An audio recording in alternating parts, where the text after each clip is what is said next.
Cuando Israel salió de la tierra de Egipto, gracias hijo,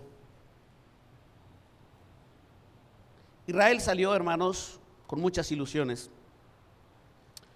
Por casi 400 años, cuando digo casi 400 años es porque los primeros años no fueron esclavos. Por casi 400 años, hermanos, ellos no habían tenido nada. Un esclavo no tenía derechos, un esclavo no tenía nada, no tenía propiedades, no tenía casa, no tenía una tierra, no tenía animales, no tenía nada. Ellos eran esclavos. La única obligación que ellos tenían era trabajar y rendir el fruto o el producto que sus esclavizadores les demandaban. Cuando Moisés, hermanos, llega al pueblo de Israel a darles la noticia que Dios había escuchado el clamor y el gemir de ellos, el pueblo por un momento, hermanos, dudó. Nunca habían tenido, hermanos, una evidencia del Dios de sus padres. Ellos clamaban al Dios de Abraham, al Dios de Isaac, al Dios de Jacob, pero la gran mayoría de ellos, por no decirlo todos, no habían tenido una experiencia, hermanos, con el Dios de los cielos. Cuando Dios envía a Moisés y les dice que Él los iba a liberar y los iba a introducir a una tierra que fluía leche y miel, muchos de ellos, hermanos, dudaban. Pero Dios, hermanos, demostró su poder a través de las 10 plagas sobre Egipto. Finalmente, hermanos, creyeron a Dios. Se enfrentaron ciertamente a muchas situaciones difíciles, pero salieron con muchas emociones.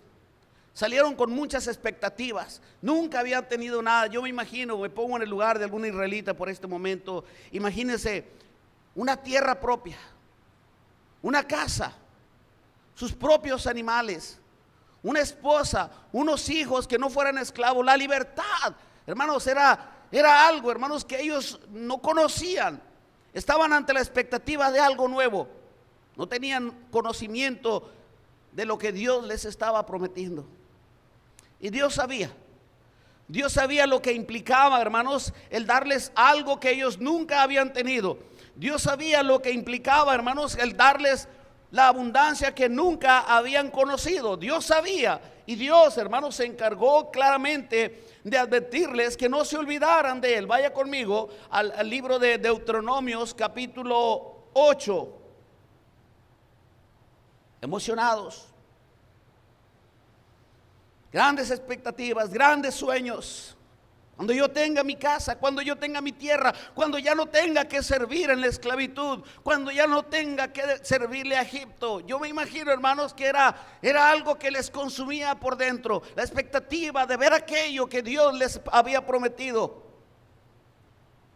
Dice en el versículo 8 del capítulo 8 de Deuteronomios: guardarás pues los mandamientos de Jehová tu Dios, andando en sus caminos y temiéndole, porque Jehová tu Dios te introduce en la buena tierra, tierra de arroyos, de aguas, de fuentes, de manantiales que brotan en vegas y montes, tierra de trigo y de cebada, de vides, higueras y granados, tierra de olivos, de aceite y de miel, tierra en la cual no comerás el pan con escasez, ni te faltará nada en ella, tierra cuyas piedras son hierro y cuyos montes sacarás cobre, y comerás y te saciarás, y bendecirás a Jehová tu Dios por la buena tierra que te habrá dado. Y luego Dios le dice: cuídate, nada más, de no olvidarte de Jehová tu Dios, para cumplir sus mandamientos, sus decretos, sus estatutos que yo te ordeno hoy. No suceda que comas y te sacies y edifiques buenas casas en las que habites, y tus vacas y tus ovejas se aumenten, y la plata y el oro se multipliquen, y todo lo que tuvieres se aumente. Versículo 14: y se enorgullezca tu corazón y te olvides de Jehová tu Dios, que te sacó de la tierra de Egipto, de casa de servidumbre. Dios sabía el riesgo que se corría en darle todo a la nación que nunca había tenido nada. Dale riquezas al que nunca la ha tenido y se vuelve loco. Dale salud al que nunca la ha tenido y se vuelve loco. Dale esposa al que nunca ha tenido y se vuelve loco. Dios sabía el riesgo que se corría al darle todo a aquellos que nunca habían tenido nada. Dijo Dios: estos se van a enloquecer, estos se van endigestar con tantas bendiciones. Dios les advierte, vaya conmigo a Deuteronomio 6, capítulo 4 y 5. Deuteronomio 6, 4 y 5.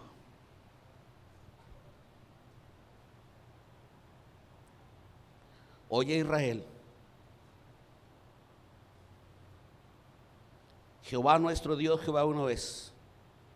Y amarás a Jehová tu Dios de todo tu corazón y de toda tu alma y con todas tus fuerzas. ¿Por qué Dios le está pidiendo esto a Israel? Porque él sabía, hermanos, que Israel nunca había tenido nada y que corría el riesgo, hermanos, de que Israel, en lugar de amar a Dios, amara las cosas que Dios le daba. Dios sabía, hermanos, que Israel se iba a indigestar con tantas bendiciones, y dijo Dios, este pueblo terminará amando las cosas que yo le he dado y terminará olvidándose de mí. Dios sabía todo esto y les vuelve a repetir en el capítulo 10, versículo 12 del libro de Deuteronomios. Deuteronomios 10, 12.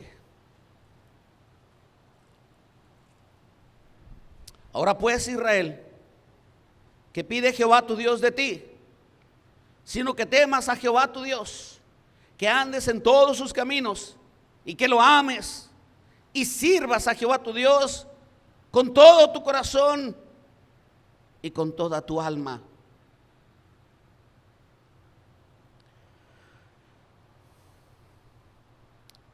Hermanos, murió la generación de Josué. Prácticamente los últimos hombres que habían visto la gloria de Jehová en el desierto. Ese pueblo, hermanos, se olvidaron de los mandamientos de Dios y se olvidaron de quién les había dado lo que ellos tenían. Se levantó una generación que no conocía a Jehová ni las obras que él había hecho. Bien pronto se olvidaron. Y encontramos en el libro de los Jueces, hermanos, un círculo vicioso. El pueblo de Israel olvidándose de Dios, Dios permitiendo que los esclavizaran. Clamaban a Dios, Dios los libertaba, y así se convirtió en un círculo vicioso. Para el tiempo de nuestro Señor Jesucristo, ya no había, hermanos, temor de Dios. Muy pocos hombres y muy pocas mujeres habían mantenido su amor y su corazón para con Dios. En el capítulo 23 del Evangelio de Mateo, las palabras más hermosas, más sublimes, más preciosas, más elegantes, se le fueron dichas a los fariseos de su tiempo. Hipócritas, víboras, serpientes, tumbas blanqueadas. Las palabras más hermosas fueron dichas para ellos, a los religiosos de su tiempo. Por alguna extraña razón, el hombre, cuando hablo del hombre, implica cristianos y no cristianos. Somos mal agradecidos. Yo no sé por qué extraña razón, hermanos, cuando nos han ayudado toda la vida,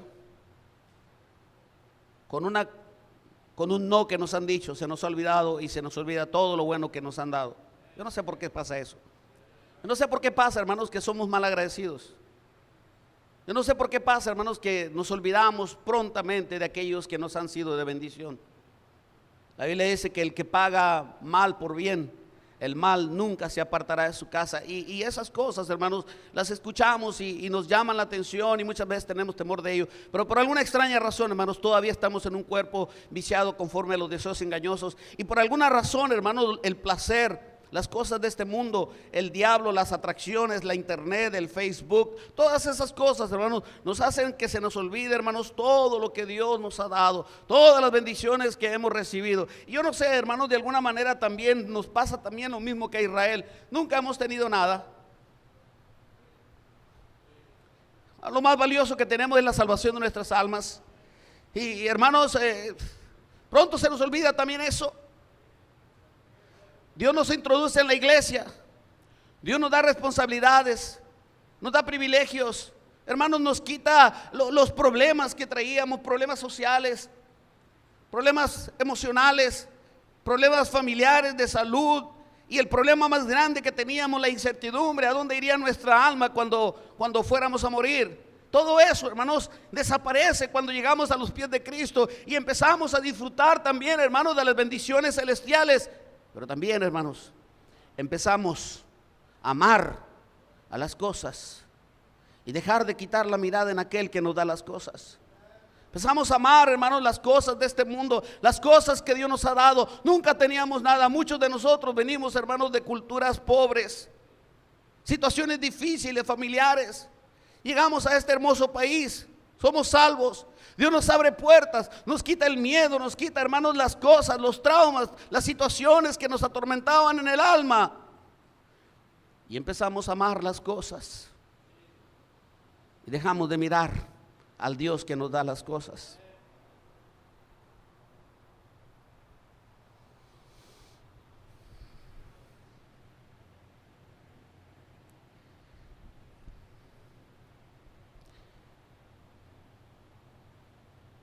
Le voy a dar 3 razones o 3 características de un corazón alejado de Dios. Porque esta es la situación, o esta era la situación de los religiosos del tiempo de nuestro Señor Jesucristo. En el versículo 8 y 9 del capítulo 15 del Evangelio de Mateo, donde estamos predicando, dice, donde trajimos la lectura bíblica, dice el 8: este pueblo de labios me honra, mas su corazón está lejos de mí. Este pueblo de labios me honra, pero su corazón está lejos de mí. Este pueblo ha amado las cosas que yo le he dado, pero su corazón está lejos de mí. Hipócrita, les dice el Señor. Bien profetizó de vosotros Isaías cuando dijo: este pueblo de labios me honra, pero su corazón está lejos de mí. Si usted quiere ponerle título a esta predicación, se llama las características de un corazón alejado de Dios. Características de un corazón alejado de Dios. ¿Cuáles son? ¿Cuáles son las características de un corazón alejado de Dios? Número 1, una actitud religiosa. Esa es la primera característica de un corazón alejado de Dios. Una actitud religiosa. Lea conmigo los versículos del 1 al 3. Entonces se acercaron a Jesús ciertos escribas y fariseos de Jerusalén, diciendo: ¿por qué tus discípulos quebrantan la tradición de los ancianos? Porque no se lavan las manos cuando comen pan. Respondiendo él les dijo: ¿por qué también vosotros quebrantáis el mandamiento de Dios por vuestra religión o por vuestra tradición? Lea también en el versículo 9: pues en vano me honran enseñando como doctrinas mandamientos de hombres. La primera característica, hermanos, del pueblo de Israel o de un corazón alejado es una actitud religiosa. Veamos, hermanos, el proceder del religioso, para ver, hermanos, un poquito más a profundidad esto de la actitud religiosa. Vamos a ver el proceder del religioso. Vaya conmigo a Santiago capítulo 1. Vamos a ver el proceder del religioso, ya que una de las características de una persona que de labios honra a Dios, pero su corazón está alejado de él, es la religión, caer en una actitud religiosa. Santiago capítulo 1, vamos a ver el proceder del religioso. Dice en el versículo 19 del capítulo 1: por esto, mis amados hermanos, todo hombre sea pronto para oír, tardo para hablar, tardo para airarse, porque la ira del hombre no obra la justicia de Dios. Por lo cual, desechando toda inmundicia y abundancia de malicia, recibid con mansedumbre la palabra implantada, la cual puede salvar vuestras almas. Escuche: pero ser hacedores de la palabra y no tan solamente oidores, engañándoos a vosotros mismos. Porque si alguno es oidor de la palabra, pero no hacedor de ella, este es semejante al hombre que considera en un espejo su rostro natural, porque él se considera a sí mismo y se va y luego olvida cómo era. Mas el que mira atentamente en la perfecta ley de la de la libertad y permanece en ella, no siendo oidor olvidadizo, sino hacedor de esta, será bienaventurado en lo que hace. Si alguno se cree religioso y no refrena su lengua, sino que engaña su corazón, la religión de tal es vana. Y sigue. ¿Cuál es la actitud del religioso? El religioso oye, pero no obedece. El religioso, hermanos, está atento en muchos casos. Hasta hacen apuntes. Están apuntando los puntos que se da o que les da el predicador, pero no hacen nada. Oyen, pero no hacen. Otra actitud del religioso: Oyen pero no obedecen. Vaya conmigo a Mateo capítulo 23. Ya que la primera característica del religioso o del corazón alejado de Dios es una actitud religiosa. Capítulo 23 del libro de Mateo. Vamos a leer los versículos del 1 en adelante. Entonces habló Jesús a la gente y a sus discípulos diciendo: en la cátedra de Moisés se sientan los escribas y los fariseos. Así que todo lo que os digan que guardéis, guardadlo y hacedlo. Mas no hagáis conforme a sus obras, porque dicen y no hacen. El fariseo, el religioso, no obedece y hace lo que quiere. Él no obedece, hace lo que quiere. Él escucha, está atento, pero no está dispuesto a obedecer. El religioso es aquel, hermanos, que aparta un lugar en la iglesia y aún se enoja cuando alguien viene y lo ocupa.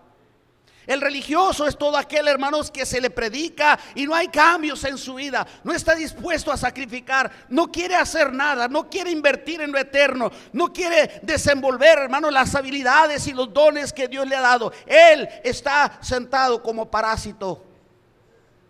Ese es el religioso. El Señor les dijo más bonito. Vaya al capítulo 23 y léalo cómo les dijo el Señor a los fariseos. No se sientan, tranquilo.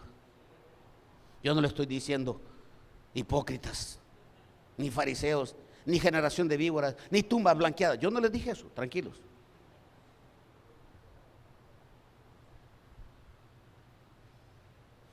¿Cómo tenemos gente en la iglesia que se le ha olvidado todo lo que Dios ha hecho por ellos? Hace unos días se fue un hombre de la iglesia. Lo encontramos, creo que en el tiempo que Eduardo me ayudaba. Encontramos su hogar destruido. Él era un director de Alcohólicos Anónimos. Andaba de perverso ahí y su esposa lo sorprendió en el adulterio y su matrimonio estaba a punto de destruirse. Económicamente estaba destruido. Llegó a la iglesia, le ayudamos, le prestamos dinero, nunca nos pagó. Contrataba a hermanos de la iglesia para que trabajaran con él. Yo creo que hasta Eduardo tampoco no le pagó. Se fue, nada más así se fue. Al principio estaba ganando almas. Al principio estaba muy activo en las cosas de Dios. Pero lo empecé a notar muy pasivo. Empecé a notar, hermanos, que ya no tenía ese fervor, que ya no venía los sábados a ganar almas. Lo empecé a notar. Antes se sentaba en las bancas de enfrente y empezó a sentarse hasta atrás. Un día me llamó y me dice: pastor, usted ya no es ni la más mínima persona de aquel hombre que yo conocí, aquel hombre humilde, aquel hombre que demostraba amor. Le dije: brother, yo sigo siendo el mismo hombre. Lo que ha pasado es que yo sigo predicando sobre ganar almas y tú dejaste de ganar almas y todas las predicaciones te afectan, todas las predicaciones te duelen. Cuando yo hablo del pecado, cuando yo hablo de la pasividad, todo te afecta, todo te duele. Por eso es que ya no soy la misma persona que tú dices que conociste de mí. Se fue.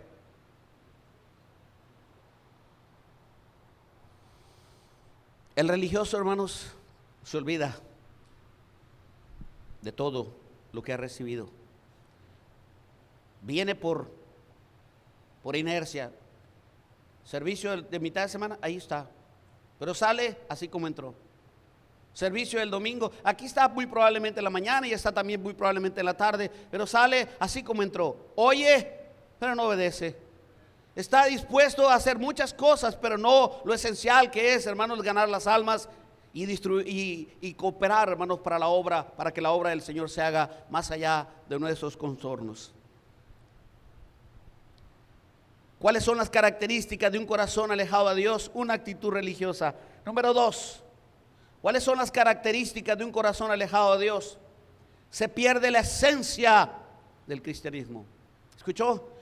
El corazón alejado de Dios pierde la esencia del cristianismo. ¿Cuál es la esencia del cristianismo? Lea conmigo los versículos de allá del capítulo 15 donde estamos, no pierdas esa cita. Ahí vamos a estar volviendo porque ahí vamos a desarrollar los 3 puntos que voy a darles en esta noche.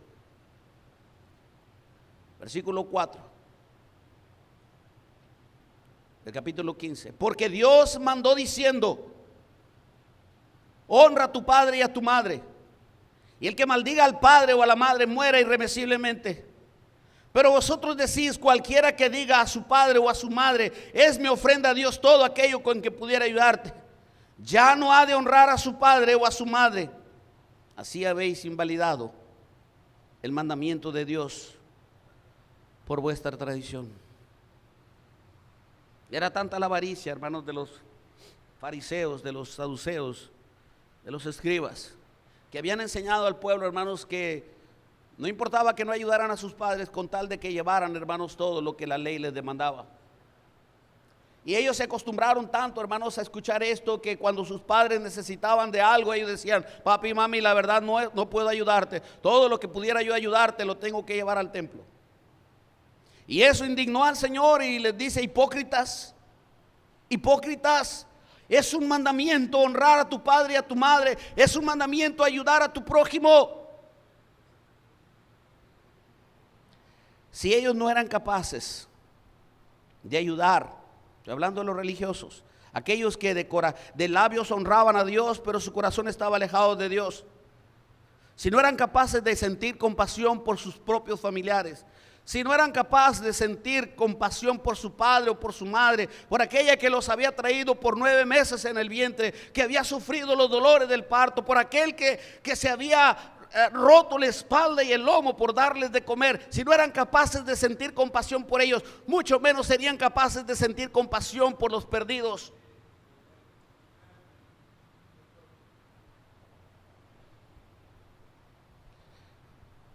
Vaya conmigo para ver cuál es la esencia del cristianismo. Capítulo 23 del Evangelio de Mateo. Capítulo 23, versículo 9. Dice así el versículo, capítulo 23, versículo 23 al 24. Ay de vosotros, escribas y fariseos hipócritas, porque diezmáis la menta y el eneldo y el comino, y dejáis, ¿qué? Lo más importante de la ley, ¿qué? La justicia, ¿y qué, hermanos? Y la fe. Esto era necesario hacer, sin dejar de hacer aquello. La misericordia, hermanos, es la esencia del cristianismo. La misericordia y la fe, el tener compasión por el necesitado, por el perdido. Si usted es del que ya se sentó en la banca, que ya no está sintiendo la compasión por las almas perdidas, déjeme decirle, usted tiene un problema serio. Usted de labios honra a Dios, pero su corazón está alejado de Dios. Usted se ha convertido en un religioso. Usted ha perdido la esencia del cristianismo, que es la misericordia. Vaya conmigo al capítulo 9, versículo 9 del capítulo de Mateo. Mateo 9, 9.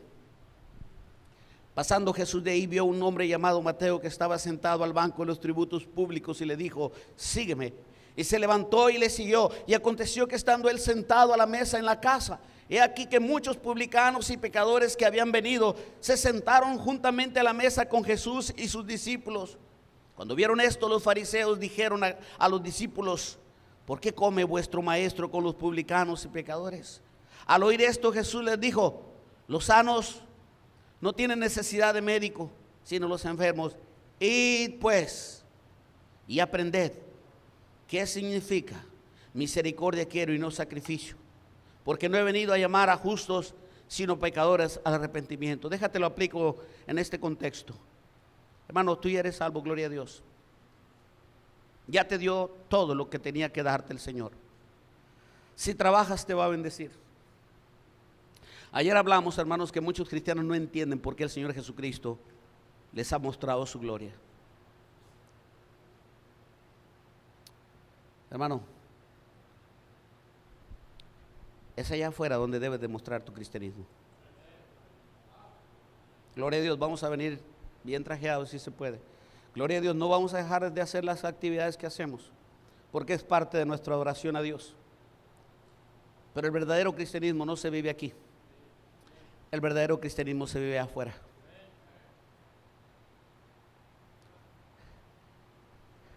Los que estamos aquí no tenemos necesidad, nosotros ya tenemos todo, porque en Cristo Jesús hemos sido bendecidos. Tienes que acordarte de los que están allá. Los fariseos no podían sentir misericordia de sus seres queridos, no podían sentir misericordia de su padre y de su madre. Hermano, hermana, si ya caíste en una actitud religiosa, si ya de labios estás honrando a Dios, pero tu corazón está alejado de Dios, escucha, tienes que despertar de ese sueño. Tienes que darte cuenta que Dios te dejó a ti para que vayas y anuncies las virtudes de aquel que te llamó de las tinieblas a su luz admirable. Tienes que entender que ahí hay gente que necesita escuchar del evangelio.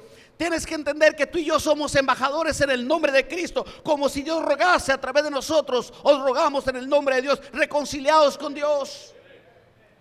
Tienes que entender esta verdad. Ve conmigo al capítulo 4 de la segunda carta a los Corintios. Hermano, si no estás activo, si no estás ganando almas, si no tienes ninguna visión de lo que está pasando allá afuera, déjame decirte, tu corazón está alejado de Dios.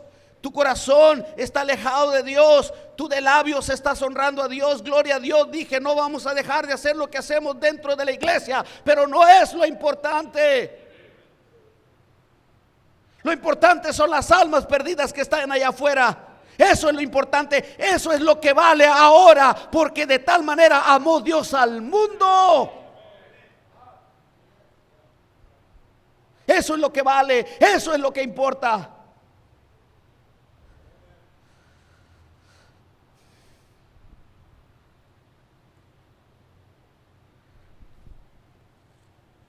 ¿Qué les dije? ¿Qué les dije, hermanos? No, Señor, yo le dije que lo más importante son las almas.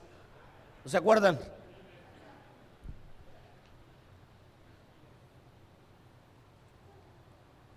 Capítulo 5 de 2 Corintios. Dice el versículo 17: de modo que si alguno está en Cristo, nueva criatura es. Las cosas viejas pasaron, he aquí todas son hechas nuevas. Y esto proviene de Dios, quien nos reconcilió consigo mismo. Escuche bien. Y nos dio. ¿Qué nos dio? El ministerio de la reconciliación. ¿A quién nos dio eso? A las nuevas criaturas. Aquellos que somos nuevas criaturas. De modo que si alguno está en Cristo, nueva criatura es. Las cosas viejas pasaron. Son a las nuevas criaturas a quien Dios nos reconcilió, a quien Dios nos encargó el ministerio de la reconciliación, dice el versículo 18. Y esto proviene de Dios, quien nos reconcilió consigo mismo y nos dio el ministerio de la reconciliación, que Dios estaba en Cristo reconciliando consigo al mundo, no tomándoles en cuenta a los hombres sus pecados. Escuche. Y nos encargó ¿a quién? ¿Nos encargó a quién? No se oye. ¿Nos encargó a quién? ¿Qué nos encargó? ¿Qué nos encargó? Léalo, pastor. Ahí está. ¿A quién nos encargó eso? A las nuevas criaturas, a los salvos. No te salvó para que te convirtieras en un religioso. No te salvó para que te olvidaras de aquel que te rescató. No te salvó para que te olvidaras de aquellos que realmente necesitan del evangelio.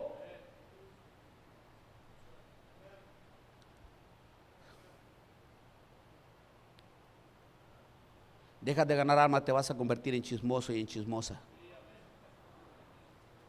Deja de compartir para el evangelio y te vas a convertir en un greedy, un codo de Monterrey.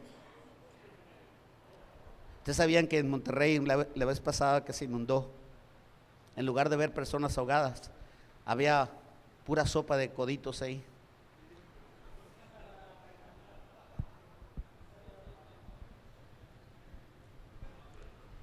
Ahí se ríen después, no hay problema.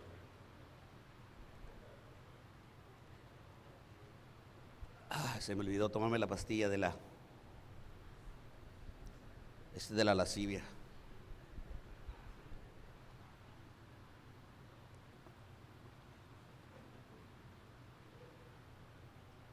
¿Hay otra, brother? Tráete otra. Estas son como para Brother Ichi. Your size, brother. I'm sorry, man. Sorry.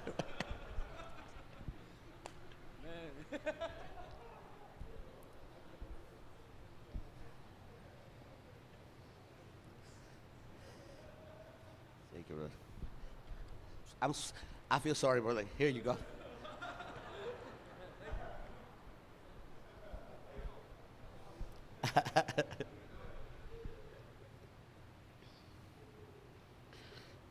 ¿Sabe por qué tenemos tantos críticos en la iglesia?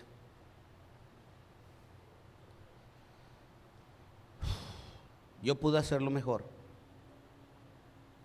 Yo no sé por qué el pastor hace lo que hace. Yo creo que si lo hiciéramos de esta manera, a ver si no me meto en problemas. Llega un hombre a la iglesia, llega un hombre de los que me ayudan a mi iglesia, a mi oficina, y me dice: pastor, yo creo que usted debería hacer así. Le dije: hermano, ¿cuántas iglesias has pastoreado? No, primeramente le dije: ¿cuántos años tiene de ser salvo? Pastor, voy para 3. ¿Cuántas iglesias has pastoreado? Ninguna. Le dije: yo tengo pastoreando, levantado 3 iglesias, estoy pastoreando 2 iglesias a la vez. Le digo: ¿me vas a enseñar tú a mí cómo pastorear? ¿Y sabes por qué se convierten en críticos? Porque no están haciendo nada. Le pregunté: ¿estás ganando almas? No tengo tiempo. Deja de ganar almas y te vas a convertir en el peor crítico del pastor, en el peor crítico de la iglesia, porque eres un religioso. Porque de labios honras al Señor, pero tu corazón está lejos de Dios. Si tú estuvieras cerca de Dios, si tu corazón estuviera fervoroso, estarías sufriendo por las almas. Estarías invirtiendo tu vida, tu tiempo, tu dinero, tu esfuerzo, tu todo por las almas. Pero como tu corazón está lejos de Dios, te has convertido en un religioso, te has convertido en una persona crítica. Y el que no es conmigo, contra mí es. Y el que conmigo no recoge, desparrama. Y de esos tenemos muchos en las iglesias. ¿Cuáles son las características de un corazón alejado de Dios? Número 1, una actitud religiosa. Número 2, se pierde la esencia del cristianismo, que es la misericordia. Y número 3, se pierde el discernimiento. Vaya conmigo a Isaías 29. Isaías 29.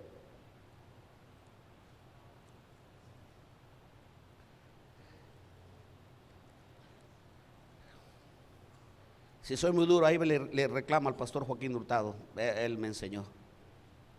Él es mi pastor. No hay sorpresas.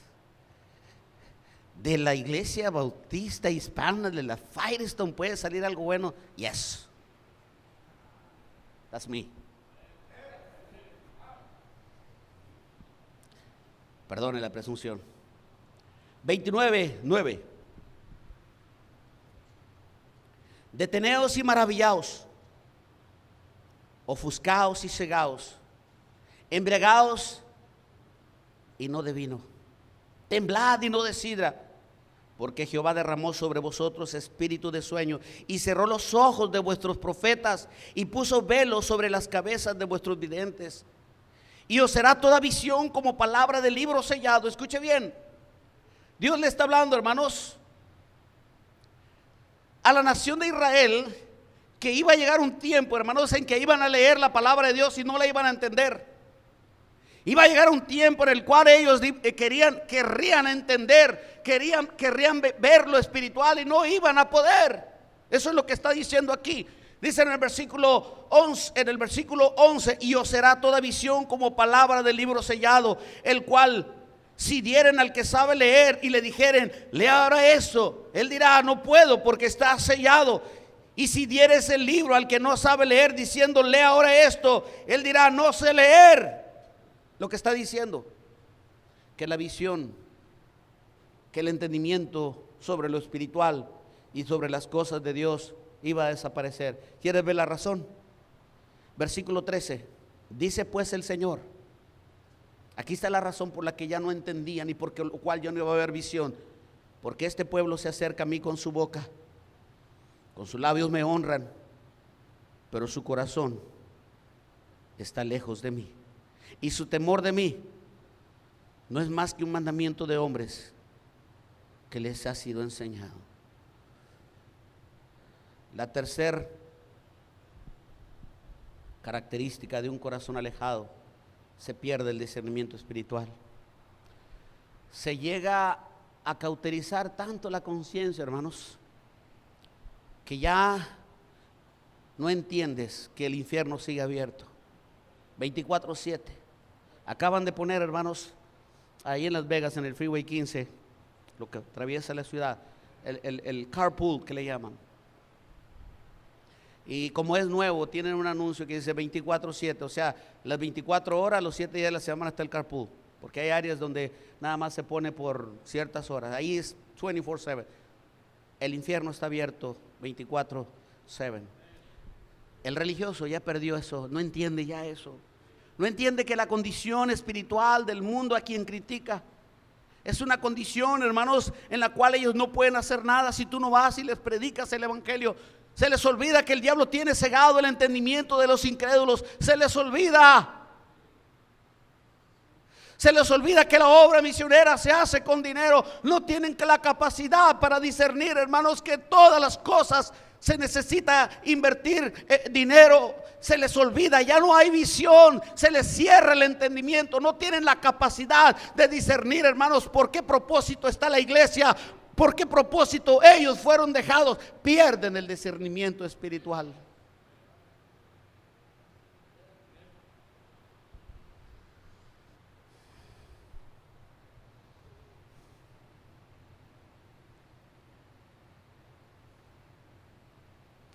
Comencé diciendo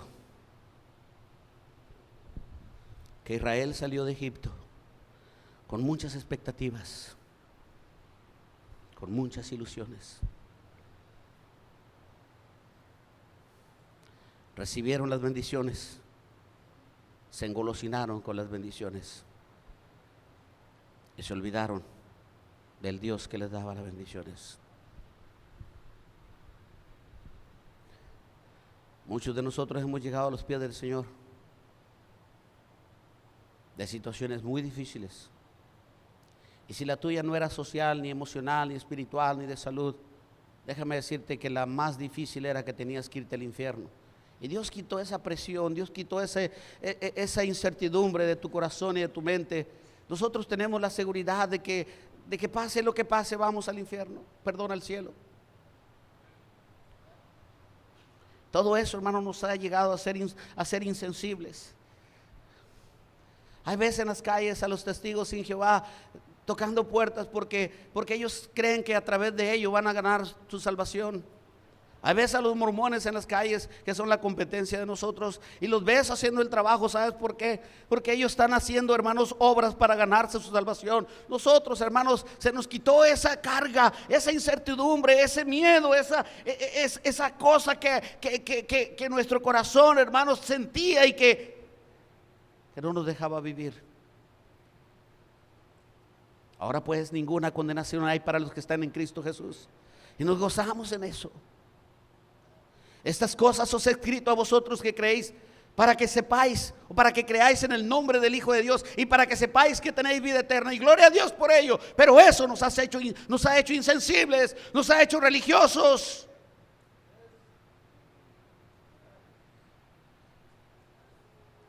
Dos, 3 años, a la mayoría de los cristianos se le acaba el fuego, se les acaba el gozo, se les acaba el entusiasmo por las cosas de Dios y por Dios. Dios les ha quitado la presión de sus vidas. Dios les ha bendecido con un buen carro. Dicen por ahí, salieron del rancho, pero el rancho nunca salió de ellos. Salieron del mundo, pero el mundo no ha salido de ellos. Este pueblo de labios me honra, pero su corazón está lejos de mí. Pues en vano me honran, pero no van y ganan las almas.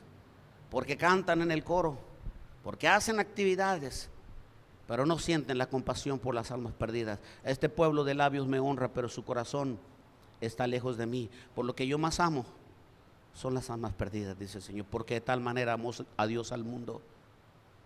Si tú realmente amaras a Dios, amarías lo que Él ama. Si tú realmente amarías a Dios, harías todo lo posible y aún lo imposible porque la obra del Señor se hiciera en Jerusalén, en Judea, en Samaria y hasta lo último de la tierra. Pero como no amas a Dios, como ya te sentiste seguro, como ya estás tranquilo, piensas que Dios te dejó en la iglesia para que fueras el mitotero y la mitotera y la chismosa y el chismoso de la iglesia. Piensas que Dios te dejó en la iglesia para que tú te pusieras a criticar las acciones y las actividades de los pastores. Ya te enojaste, ¿verdad? Ya te cayó el 20, ¿verdad? Esa es otra actitud del religioso, se enoja cuando se le dice su verdad. Dice la Biblia que crujían los dientes cuando Esteban les decía sus verdades, crujían los dientes. Y dice la Biblia que sabían que hablaba de ellos. Amado hermano, en lugar de enojarte, examina tu corazón. Si realmente amaras a Dios, si realmente amaras a Dios, estarías amando lo que Dios ama, que son las almas perdidas.